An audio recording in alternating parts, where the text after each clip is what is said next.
दोस्तों आज हम एक्सप्लेन करने वाले हैं हाल ही में आई मूवी ज्वेल थीफ को, जिसमें सैफ अली खान और जयदीप अलावत लीड रोल में हैं। इसलिए आप वीडियो को भी लाइक कर दीजिए। हम चलिए कहानी शुरू करते हैं। तो मूवी की शुरुआत में हम राजन नाम के एक बहुत बड़े गुंडे के घर को देखते हैं। राजन के घर में आज पेंटिंग का ऑक्शन चल रहा होता है। उसी समय हम राजन को देखते हैं जहाँ राजन के गुंडे मोहन नाम के एक आदमी को पकड़कर उसके पास लाते हैं। असल में मोहन ने गलती से राजन के बैंक डिटेल्स इंटरपोल ऑफिसर्स को भेज दी थी, जिस वजह से ऑफिसर ने राजन के सारे अकाउंट सील कर दिए और राजन के पूरे 200 करोड़ रुपए भी गवर्नमेंट ने अपने पास रख लिए। इसलिए राजन मोहन पर भड़क जाता है और फिर वो गुस्से में मोहन को जान से मार डालता है। फिर थोड़े टाइम बाद राजन अपने घर पर ऑक्शन में आता है। वहाँ राजन को जेनिफर नाम की एक लेडी मिलती है और जेनिफर राजन से कहती है कि मुझे आपकी पेंटिंग काफी ज्यादा पसंद आई है और मैं आपकी पेंटिंग को अपने म्यूजियम में जरूर लगाऊंगी। बातों बातों में जेनिफर राजन से कहती है कि कुछ दिनों बाद हमारे म्यूजियम में अफ्रीका का सबसे महंगा डायमंड आने वाला है और उस डायमंड का नाम है रेड सन। ये सुनते राजन के मन में डायमंड चुराने का आइडिया आता है, क्योंकि मार्केट में उस डायमंड की कीमत लगभग 500 करोड़ रुपए थी। इसी वजह से राजन अपने असिस्टेंट चंकी से कहता है कि हमें कैसे भी वो डायमंड चुराना होगा। पर राजन को वो चुराने के लिए एक शातिर चोर की मदद चाहिए थी और पूरी दुनिया में रेहान से बड़ा चोर कोई नहीं था। फिर तभी हम अमेरिका में रेहान को देखते हैं। रेहान अपनी जिंदगी काफी मौज मस्ती से काट रहा होता है और रेहान किसी भी चीज को बड़े आराम से चुरा लेता था। इतने में हम अभी नाम के लड़के को देखते हैं जो अमेरिका में रेहान का पीछा कर रहा होता है। असल में अभी रेहान का छोटा भाई था। वही दो ऑफिसर भी अभी और रेहान का पीछा कर रहे थे। जिसके बाद अभी अकेले में रेहान से जाकर मिलता है और घबराते हुए कहता है कि पापा की जान खतरे में है। ये सुनकर रेहान हैरान हो जाता है। फिर अभी उसे बताता है कि कुछ दिन पहले राजन नाम का एक आदमी पापा को उनके चैरिटेबल हॉस्पिटल के लिए डोनेशन देने आया था, मगर उन्हें इस बात का जरा भी अंदाजा नहीं था कि राजन ने डोनेशन की आड़ में उनके अकाउंट पर ब्लैक मनी भेज दिया है। तब पैसे भेजने के बाद राजन ने अभी से कहा कि मैंने अगर ये ब्लैक मनी वाली बात पुलिस को बता दी तो तुम्हारे पापा को जिंदगी भर के लिए जेल हो जाएगी और अगर तुम्हें अपने पापा को बचाना है तो तुम अपने बड़े भाई रेहान से मुझसे आकर मिलने को कहो। यानी राजन रेहान के जरिए अपना काम कराना चाहता था और अभी को इस बात की टेंशन थी कि अगर उसके पापा पर चोरी का इल्जाम लग जाएगा तो उसके पापा ये सदमा कभी बर्दाश्त नहीं कर पाएंगे। ये सब सुनने के बाद रेहान काफी ज्यादा इमोशनल हो जाता है। यहाँ हमें पता चलता है कि 3 साल पहले रेहान के पापा ने रेहान को घर से निकाल दिया था, क्योंकि वो किसी चोर को अपना बेटा नहीं मान सकते थे। पर इतना कुछ होने के बावजूद रेहान अपने पापा को अकेले छोड़ना नहीं चाहता था, इसलिए वो राजन के कहने पर इंडिया जाने के लिए तैयार हो जाता है और वो अपने एक हैकर फ्रेंड माया से भी बात करता है। फिर रात में वो दोनों पुलिस ऑफिसर अपनी कार में बैठे होते हैं। उसी समय रेहान उनकी कार में आकर बैठ जाता है और वो लोग भी रेहान को देखकर हैरान हो जाते हैं। तब रेहान कहता है कि तुम्हें डरने की कोई जरूरत नहीं है, मैं खुद को सरेंडर करने आया हूँ। ये सुनकर वो दोनों बहुत खुश होते हैं और काफी कोशिश के बाद रेहान उनके हाथ आया था। फिर वो ऑफिसर ये बात बताने के लिए जल्दी से अपने बॉस विक्रम को कॉल करते हैं। इतने में हम इंडिया में विक्रम को देखते हैं। विक्रम अपने ऑफिसर के साथ बाटली वाला नाम के एक आदमी की कंपनी में रेड मार देता है। असल में विक्रम को एक खबर मिली थी कि बाटली वाला की कंपनी में गैर कानूनी काम होता है, जिसके बाद विक्रम को उन ऑफिसर का कॉल आता है। वो लोग विक्रम को रेहान के बारे में सब कुछ बता देते हैं और विक्रम ये सब सुनकर हैरान हो जाता है, क्योंकि रेहान का पकड़ा जाना इतना आसान नहीं था। कॉल पर विक्रम उनसे कहता है कि तुम रेहान को अमेरिकन एयरपोर्ट पर लेकर आओ और मैं भी वहीं पहुंच रहा हूँ। ये सुनते ही वो दोनों रेहान को अपने साथ पकड़कर एयरपोर्ट पर लाते हैं, लेकिन एयरपोर्ट पर विक्रम का इंतजार करते करते वो तीनों ही सो जाते हैं और जब विक्रम थोड़ी देर बाद एयरपोर्ट पर आता है तो उसे वहाँ पर रेहान नहीं दिखता। फिर दोनों ऑफिसर को उठाकर पूछने पर भी उसके बारे में कुछ भी पता नहीं चलता। तभी विक्रम को अपने दोनों ऑफिसर के हाथों पर कुछ पिन्स के निशान दिखते हैं और पिन्स रेहान ने उन दोनों के हाथों पर लगाए थे। उस पिन की मदद से किसी भी इंसान को नींद आने लगती है। यानी ये रेहान का प्लान था, जहाँ वो उन ऑफिसर के पासपोर्ट पर अपना फोटो लगाकर इंडिया चला आया था। मगर विक्रम अभी भी रेहान के जोखिम उठाकर इंडिया आने का राज समझ नहीं पाता। दूसरी तरफ रेहान राजन से मिलने उसके घर पर जाता है तो राजन रेहान को बताता है कि अफ्रीका के राजा गमोनो रेड सन डायमंड अपने साथ इंडिया लेकर आ रहे हैं और इंडिया में ये हीरा एक म्यूजियम में रखा जाएगा। अगर तुम ये हीरा चुरा कर लाओगे तो मैं तुम्हारे पापा के अकाउंट से ब्लैक मनी के सारे डिटेल हटा दूंगा। जिसके लिए रेहान मान जाता है, लेकिन उसकी एक शर्त थी। वो उसे कहता है कि डायमंड में हम दोनों का बराबर का हिस्सा होगा। अब क्योंकि राजन के पास इसके अलावा कोई और दूसरा ऑप्शन नहीं था, इसलिए राजन को रेहान की शर्त माननी पड़ती है और डायमंड चुराने तक रेहान को सिर्फ राजन के घर में रुकने के लिए कहा जाता है। फिर रात में चंकी रेहान से उसका फोन लेकर तोड़ देता है, क्योंकि चंकी नहीं चाहता था कि रेहान मिशन के दौरान किसी और से बात करे। पर यहाँ पता चलता है कि रेहान ने चंकी को अपने फोन के बदले चंकी का ही फोन दे दिया था, जिस वजह से रेहान का फोन बच गया। फिर हम विक्रम को देखते हैं जो अमेरिका में रेहान के घर पर तलाशी करने जाता है, पर उसके घर पर विक्रम को कुछ भी नहीं मिलता। इतने में विक्रम को रेहान का कॉल आता है और वो उसे कहता है कि तुम मुझे कभी भी पकड़ नहीं पाओगे, लेकिन विक्रम उसे चैलेंज करता है कि वो उसे कभी भी पकड़ लेगा। इतना कहकर वो फोन काट देता है। फिर जब रेहान अपने कमरे में बैठा होता है तभी रेहान को खिड़की से राजन की बीवी दिखाई देती है, जिसका नाम फराह था और राजन अपनी बीवी पर काफी जुर्म किया करता था। अगले सुबह रेहान को फराह पेंटिंग करते हुए दिखती है तो रेहान फराह से जाकर कहता है कि मैंने तुम्हें कहीं पर देखा है और काफी याद करने के बाद रेहान को आखिरकार याद आता है कि उसने फराह को दिल्ली में एक पेंटिंग एग्जीबिशन में देखा था। पर फराह से ये कहकर मना कर देती है कि तुमने मेरे बदले किसी और को देखा होगा। वहीं पर रेहान को एक ऐसा फ्लावर भी दिखता है जिसे खाने से कोई भी इंसान बेहोश हो सकता था। जिसके बाद रेहान और राजन म्यूजियम में सिक्योरिटी देखने आते हैं। उधर रेहान को पता चलता है कि म्यूजियम में काफी सारे लेजर प्रोटेक्शन लगे हैं और म्यूजियम के सिस्टम को रिसेट करने पर वो लेजर प्रोटेक्शन 6 मिनट के डिस्प्ले बंद हो जाते थे। पर म्यूजियम के सिस्टम को रिसेट करने के लिए उन्हें पासवर्ड की जरूरत थी और वो पासवर्ड की जानकारी सिर्फ जेनिफर के लैपटॉप में है। साथ ही डायमंड रूम के बाहर 2 कैमरे लगे थे। वो दोनों कैमरा 5 सेकंड के लिए ब्लाइंड स्पॉट पर आकर रुकते थे और रेहान को बस उस 5 सेकंड के अंदर कैसे भी रूम में जाना होगा, यही उसका प्लान था। अब हम विक्रम को देखते हैं जो रेहान के बारे में पूछताछ करने के लिए उसके डैड से मिलने जाता है। मगर रेहान के डैड कहते हैं कि मैंने रेहान से काफी समय पहले रिश्ता तोड़ दिया है और मुझे उसके बारे में कुछ भी नहीं पता। साथ ही अभी भी विक्रम को कुछ भी नहीं बताता। फिर रात के समय रेहान को अपने डैड की बहुत याद आ रही होती है। रेहान को वो दिन भी याद आता है जिस दिन पहली बार रेहान के डैड ने रेहान को चोरी करते हुए पकड़ा था। पर रेहान ये चोरी सिर्फ अपने परिवार की मदद करने के लिए करता था क्योंकि वो लोग काफी गरीब थे। यहाँ हमें पता चलता है कि पैसों की वजह से रेहान की मॉम की मौत हो गई थी। इसी वजह से रेहान ने चोरी चकारी करना शुरू कर दिया था। हालांकि जब रेहान के डैड को उसके बारे में पता चला तो उन्होंने उसे घर से निकाल दिया था। खैर अब जब रेहान ड्रिंक कर रहा होता है इतने में फरहा रेहान से कहती है कि तुम सही कह रहे थे, मैं वही लड़की हूँ जिसे तुमने दिल्ली में देखा था। इस पर रेहान उससे पूछता है कि आखिर तुमने राजन से शादी क्यों की जब वो तुम्हें इतना मारता है। फरहा बताती है कि हमें कभी न कभी कुछ न कुछ ऐसी चीजें करनी पड़ती है जिसके बारे में हम कभी सोचते भी नहीं है, जैसे तुम अपने पापा को बचाने के लिए राजन की मदद कर रहे हो। इतना कहकर फरहा वहाँ से चली जाती है और रेहान उसकी बातों के बारे में सोचने लगता है। अब अगले सुबह रेहान राजन को पासवर्ड चुराने का प्लान बता रहा था कि जेनिफर जैसे अपने कैबिन से बाहर जाएगी तो मैं उसके कैबिन में चोरी छुपके घुस जाऊंगा। फिर हम देखते हैं कि प्लान के मुताबिक रेहान जेनिफर के कैबिन में जाता है। दूसरी तरफ चंकी गार्ड को बेहोश करके म्यूजियम के सिक्योरिटी अलार्म को रिएक्टिवेट कर देता है, जिससे म्यूजियम में सभी लोग काफी घबरा जाते हैं और सिर्फ जेनिफर ही अपने लैपटॉप में पासवर्ड डालकर सिक्योरिटी अलार्म को डीएक्टिवेट कर सकती थी। फिर रेहान कैबिन में छुपकर जेनिफर के आने का वेट कर रहा होता है और जैसे ही जेनिफर कैबिन में आकर अपना लैपटॉप में पासवर्ड डालती है उसी समय जेनिफर के फिंगरप्रिंट लैपटॉप पर छप जाते हैं और जेनिफर के कैबिन से बाहर जाते ही रेहान उसके फिंगरप्रिंट के जरिए पासवर्ड के लेटर्स लिख लेता है। लेकिन रेहान जब लेटर्स लिख रहा था तभी जेनिफर वापस से अपने कैबिन में आने लगती है, जिसे आता देख रेहान खिड़की के बाहर छुप जाता है और जेनिफर को शक होता है कि उसने किसी को देखा है, इसलिए वो भी खिड़की के बाहर झांकने जाती है। पर उससे पहले राजन आकर उसे रोक लेता है और अपनी बातों में उलझाकर उसे बाहर ले जाता है। फिर रेहान म्यूजियम के बाहर आकर राजन से कहता है कि हमें पासवर्ड के लेटर्स मिल चुके हैं और मुझे उन लेटर के जरिए सही पासवर्ड बनाने में थोड़ा समय लगेगा। इस पे राजन कहता है कि तुम्हारे पास केवल 3 दिन है, इसलिए तुम्हें जल्दी सब कुछ करना होगा। फिर रात में राजन मूसा नाम के एक बहुत बड़े माफिया डीलर को कॉल करता है जो हीरे वगैरह की डील करता था। कॉल पर राजन उसे कहता है कि मेरे पास जल्दी रेड सन डायमंड आने वाला है और उसके बदले में हमें 500 करोड़ मिल सकते हैं। तब मूसा भी उसके साथ डील करने के लिए मान जाता है कि मैं उसे बिकवा दूंगा। पर मूसा उसे धमकी भी देता है कि अगर तुम सही टाइम पर डायमंड नहीं लाए तो मैं तुम्हें जिंदा नहीं छोड़ूंगा। और कॉल पर बात करने के बाद राजन घर से बाहर चला जाता है। अब यहाँ राजन के जाते रेहान फरहा को घर के बाहर घुमाने ले जाता है क्योंकि फरहा काफी समय से घर के बाहर नहीं निकली थी, जहाँ ये दोनों खूब एंजॉय करते हैं। तभी रास्ते में रेहान को अपने डैड दिखाई देते हैं और यहाँ रेहान उन्हें देखकर काफी उदास हो जाता है। वो चाहता था कि वो अपने डैड से मिल ले मगर उसके अंदर हिम्मत नहीं थी कि वो अपने डैड के सामने आ जाए। फिर फरहा उसे कहती है कि हर कोई अपनी जिंदगी में गलत काम करता है पर हमें अपने मॉम डैड की बातों से दुखी नहीं होना चाहिए। वैसे हर किसी के नसीब में माँ बाप भी नहीं होते हैं। ये सुनकर रेहान को काफी तसल्ली मिलती है और वो उसे कहता है कि मुझे तुम पसंद हो और मैं रेड डायमंड के साथ साथ तुम्हें भी अपने साथ चुरा कर ले जाऊंगा। इतना कहने के बाद वो दोनों एक दूसरे को किस करने लगते हैं, जिसके बाद इनकी लव स्टोरी शुरू हो जाती है। अब एक रात रेहान एक होटल में माया से मिलने जाता है पर उस होटल का रिसेप्शनिस्ट ये बात विक्रम को बता देता है और रेहान की खबर मिलते ही विक्रम जल्दी से होटल में उसे पकड़ने आता है क्योंकि वो उसी की तलाश में था। मगर विक्रम के आने से पहले रेहान और माया वहाँ से भाग जाते हैं। जिसके बाद रूम की तलाशी लेने पर विक्रम को एक चिट्ठी मिलती है और उस चिट्ठी में कोई पासवर्ड लिखा होता है। वो पासवर्ड देखकर विक्रम समझ जाता है कि जरूर रेहान इंडिया रेड सन को चोरी करने आया है, इसलिए विक्रम जल्दी से ये बात जेनिफर को भी बता देता है। विक्रम साथ ही जेनिफर से कहता है कि आप सिक्योरिटी पासवर्ड चेंज मत करना क्योंकि रेहान काफी चालाक आदमी है, उसे हमारे बारे में कुछ भी पता नहीं चलना चाहिए। तब जेनिफर भी उसकी बात मानकर पासवर्ड चेंज नहीं करती और ये लोग रेहान को रंगे हाथों पकड़ना चाहते थे। फिर रात के समय राजन रेहान से कहता है कि तुम्हें कैसे भी कल वो डायमंड मेरे लिए लेकर आना होगा वरना मैं तुम्हारे डैड को छोड़ूंगा नहीं। अब अगले दिन रेहान म्यूजियम में जाने का सारा प्लान बना लेता है। वो म्यूजियम के दरवाजे के बदले एक सुरंग के रास्ते से म्यूजियम में एंटर करता है और धीरे धीरे डायमंड रूम के पास जाने लगता है। लेकिन रेहान को इस बात की जरा भी भनक नहीं थी कि विक्रम की पूरी नजर रेहान के ऊपर थी और विक्रम कैमरे के जरिए रेहान की एक एक मूवमेंट को कैप्चर कर रहा था। फिर रेहान जल्दी से डायमंड रूम के बाहर रुक जाता है और रूम के अंदर जाने के लिए रेहान को वो 2 कैमरे से बचकर जाना था। पर वहाँ रेहान देखता है कि उन दोनों कैमरे की स्पीड तो पहले से काफी तेज हो गई थी। ये देखते ही वो समझ जाता है कि जरूर विक्रम को उसके बारे में पता चल गया होगा वरना कैमरे की स्पीड कौन बढ़ा सकता था। इसी वजह से वो म्यूजियम से बाहर भागने लगता है मगर विक्रम रेहान को पकड़ने के लिए उसका पीछा कर रहा होता है। तभी वो एकदम से रेहान के सामने आकर खड़ा हो जाता है। तब यहाँ रेहान और विक्रम के बीच में काफी लड़ाई होती है और रेहान कैसे भी करके विक्रम के हाथों से बचकर भाग निकलता है। इसके बाद हम देखते हैं कि राजन रेहान से बिल्कुल भी खुश नहीं था क्योंकि रेहान म्यूजियम से डायमंड नहीं चुरा पाया था। इसी कारण राजन के लोग रेहान को काफी मारते हैं। तब रेहान राजन से कहता है कि तुम चिंता मत करो,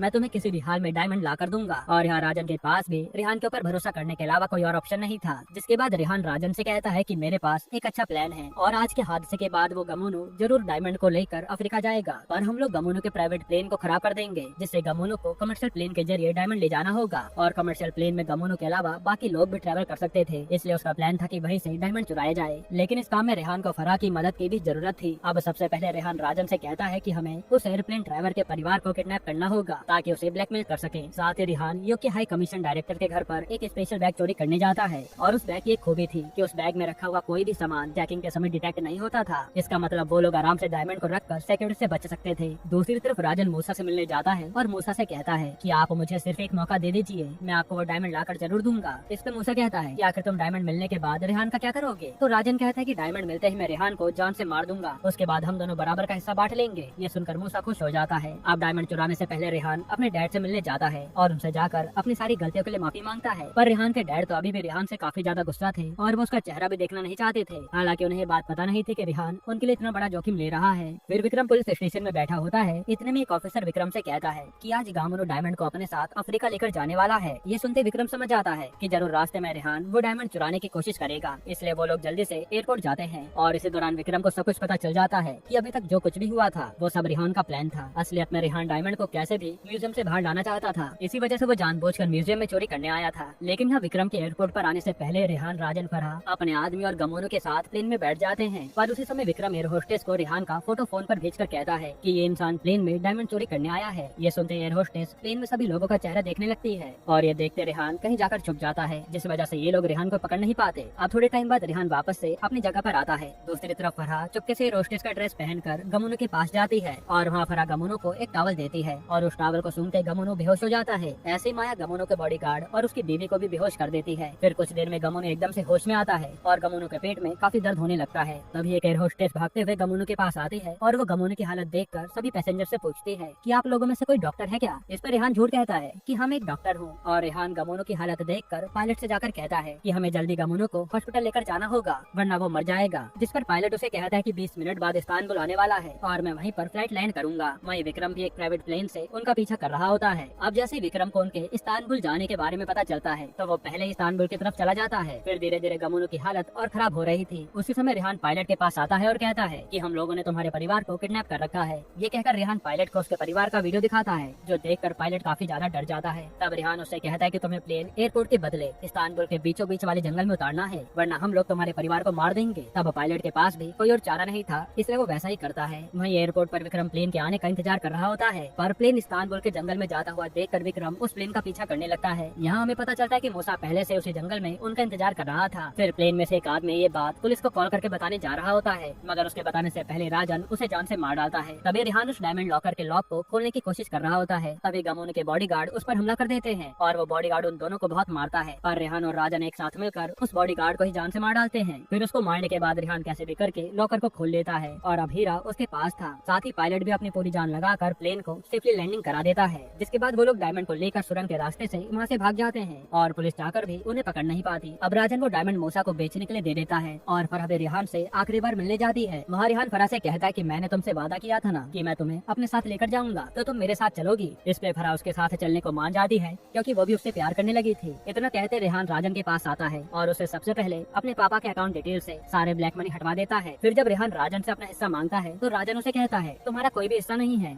और आज का दिन तुम्हारी जिंदगी का आखिरी दिन है। और यहाँ राजन रेहान को जहर देकर मारने वाला था, मगर उससे पहले रेहान राजन के एक आदमी को जहर देकर मार डालता है। साथ ही रेहान राजन से कहता है कि मैंने विक्रम के हाथों से बाटली वाला को अरेस्ट करवाया था और जो रेड डायमंड तुमने मूसा को दिया है ना वो नकली डायमंड है। असल में रेहान ने पहले असली डायमंड बैग में छुपा कर रख लिया था क्योंकि वो राजन को काफी अच्छे से जानता था। ये सब सुनते रेहान और राजन के बीच में लड़ाई शुरू हो जाती है और ये दोनों एक दूसरे को खूब मारते हैं। तब आखिर में रेहान राजन को मार मार कर उसको अधमरा कर देता है। फिर वो राजन को बांधने के बाद घर का सिलेंडर खोल कर वहाँ से चला जाता है। वही जब नकली डायमंड वाली बात मूसा को पता चलती है तो मूसा गुस्से में राजन को मारने के लिए उसके घर पर आता है, पर वहाँ मूसा राजन को बंधा हुआ देखकर कहता है कि तुमने मुझे धोखा दिया है, मैं तुम्हें जिंदा नहीं छोड़ूंगा। यहाँ राजन भी जानता था कि मूसा किसी भी हाल में उसे नहीं छोड़ने वाला, इसलिए राजन जानबूझकर वहाँ आग लगा देता है और गैस लीक होने की वजह से वहाँ ब्लास्ट होता है, जिसमें राजन के साथ साथ मूसा की भी मौत हो जाती है। फिर अगले दिन न्यूज में राजन की खबर आती है कि राजन एक बहुत बड़ा गुंडा था जिसने काफी सारे गलत काम किए थे और पिछली रात राजन के साथ साथ मूसा नाम का एक गैंगस्टर भी मारा गया। ये सुनकर रेहान के डैड काफी हैरान हो जाते हैं। इतने में अभी अपने डैड से आकर कहता है कि पापा भैया ने हमारी काफी मदद की है और अभी अपने पापा को सारी सच्चाई बता देता है। ये सुनकर रेहान के पापा को अपनी गलती का काफी पछतावा होता है। इधर रेहान और फराह एक साथ अपनी जिंदगी काफी खुशी खुशी बिताने लगते हैं। वहीं दूसरी तरफ अभी भी विक्रम रेहान को पकड़ने की कोशिश कर रहा होता है क्योंकि रेहान किसी के भी हाथ नहीं आता। इसी के साथ ये मूवी यहीं खत्म होती है। दोस्तों आपको मूवी कैसी लगी हमें कमेंट में जरूर बताइएगा।